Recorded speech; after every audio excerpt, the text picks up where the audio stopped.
தேவனின் அன்பும் அவரது குணமும். தேவனின் உன்னதமான இந்த இயற்கையின் புத்தகத்துல இருந்து தாய்மார்கள் பிள்ளைகளுக்கு பாடங்களை கற்றுக் கொடுக்கணும். இதை செய்ய முடியாம போகும்படியாக தங்கள் நேரங்களை செயற்கையான காரியங்கள்ல செலவழித்து மற்ற கவலைகள்லையும் மூழ்கிவிடக் கூடாது. பூப்பதற்காக திறக்கும் மொட்டுகளில் இருந்தோ மலர்ந்த பூக்களில் இருந்தோ தேவனை பற்றிய செய்திகள் பிள்ளைகளின் மனதுல பதிக்கப்படணும். உயரமான மரங்களும் பறவைகளின் பாடல்களும் தேவனின் நற்குணத்தையும் இரக்கத்தையும் அவரது ஈவுகளையும் நினைவூட்டும்.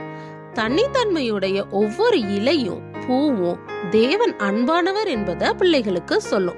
அழகான ரம்யமான நன்மையான ஒவ்வொன்றும் தேவ பிதாவின் அன்பை பத்தி அவங்களுக்கு சொல்லும்.